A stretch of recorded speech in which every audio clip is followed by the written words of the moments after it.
internal testing, publish. Right, let's see what people make of it. I mean, they can't say anything bad about it, can they? They're gonna say it's all brilliant, surely. Game is fun, story is good too. UI is pretty good, maybe a redesign would be cool. Okay, anyone else thinks the UI needs redesigning? Menu interface is shit. Make it like GTA 5. Oh no, really? Oh, I worked so hard on it. Oh, I thought it was good. Oh. I do play GTA 5, so I know what it looks like. Let me know in the comments if you think I should make it like GTA 5. Make it so. I think you should make it more colourful. I don't mean rainbows and stuff, just a bit more lively. Okay. I'd suggest to add more contrast to your text, left top UI and looter inventory. One of my friends who's testing the game said pretty much the same thing to me a few months ago. It's hard to see the text in dark areas. I tried changing the text to white, but it didn't go with the buttons I'd created, so I didn't do it. It's strange, when one of my closest friends who's a professional software engineer with years of experience said it to me, I didn't really take it seriously. But when a random stranger on the internet tells me the same thing, I suddenly decide I need to redesign the whole user interface. Hang on, didn't you do a redesign in a previous devlog? Yes, let's forget about that one, shall we? So I spent the last couple of weeks redoing all the graphics for the user interface.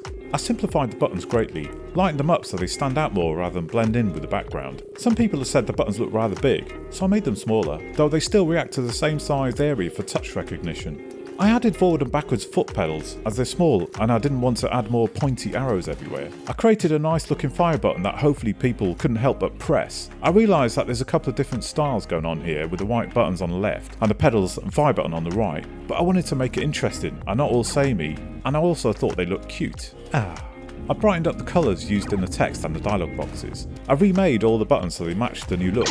I think everything visually pops much more now, compared to the old one. I haven't changed any of the 3D textures, but still, even that looks brighter just because the UI around it is brighter. The Upgrade-O-Matic looks a lot nicer now too. The old one looks quite drab in comparison. I did like it at the time, but the new one pops much more with the light buttons over the steel blue background.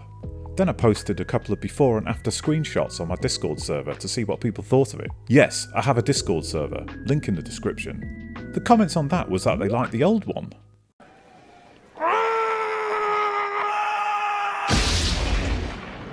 Oh, but they like the new one too. Oh, that's alright then. But not the fire button and the accelerate and brake buttons, as they don't match the style of the other buttons. They're right, I can't have two different styles like that. So I redesigned the whole thing again. No, I didn't. I just changed those three buttons. I made them again in the same style as the others and used a circular theme for the forwards, backwards, so as not to have too many arrows everywhere. I then released an update to the game and told the people on my Discord server about it. I have to admit, I was a bit scared of what they'd say. They're really brutal on there.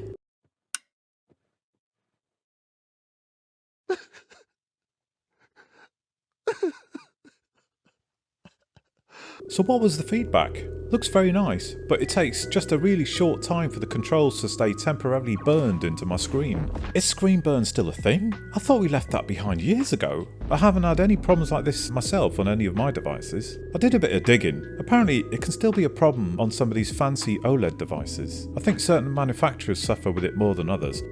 Cheap Chinese crap. So what did I do? I completely redesigned the whole f***ing user interface again. No, I didn't. I added an anti-burn HUD option in case someone's worried about it. It only took a few minutes to implement. It was quite easy. I just made the buttons transparent and changed the colours of some of the text that's on the screen all the time to be darker. That should do it. I did have a few requests for fixes and enhancements, like a tracker for the colony food supply status. During the game, you have to keep the colony's food supply topped up by picking vegetables dotted around the island. They're quite plentiful. Originally, it was challenging keeping up with the colony's food intake requirements, but I dropped it right down as people had said it was too difficult. Now it's more like a token effort required. You'd have to try really hard to let the people starve and fail the mission. But if you want to give the colonists more than the minimum required amount of food for them not to die, you can collect more and watch it grow in the biodome under the watchful eye of Bob the botanist. The more you collect, the more it grows in there and the happier the colonists are. Hang on. Have I just made a mechanic where you're literally watching stuff grow? Is this the worst mechanic ever implemented in any game? Oh wait, they're called farming simulators. There's loads of them, so I'm in the clear. When you load a saved game, it restores your position in the rough area where you were last in, not the exact place where you left off.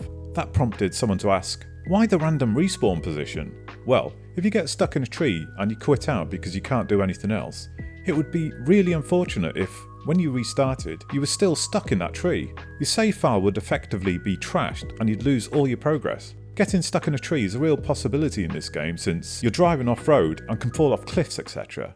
This isn't the only game that respawns in this way.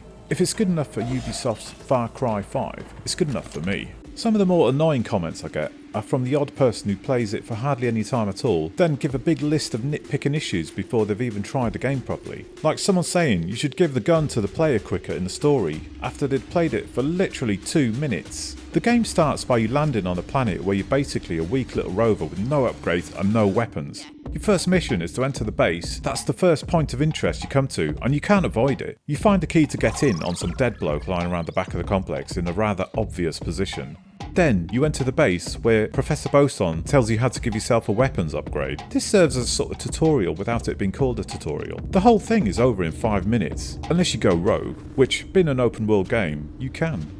If you want everything given to you on a plate without exploring anything in the world or engaging with the story in any way, this game isn't for you. If you can't be bothered to go to the first settlement just down from where you landed, then what's the point? Most of the comments so far have been related to the UI. I'd like to find out more what people think of the actual gameplay. There's a good sized story mode in there. If you'd like to give it a try, see my last video on how to do that. Link in the description.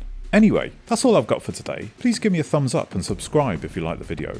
If you'd like me to totally redesign the whole UI, please leave a comment saying so below. I'll have to start thinking about releasing the game soon. But for now, adios amigos!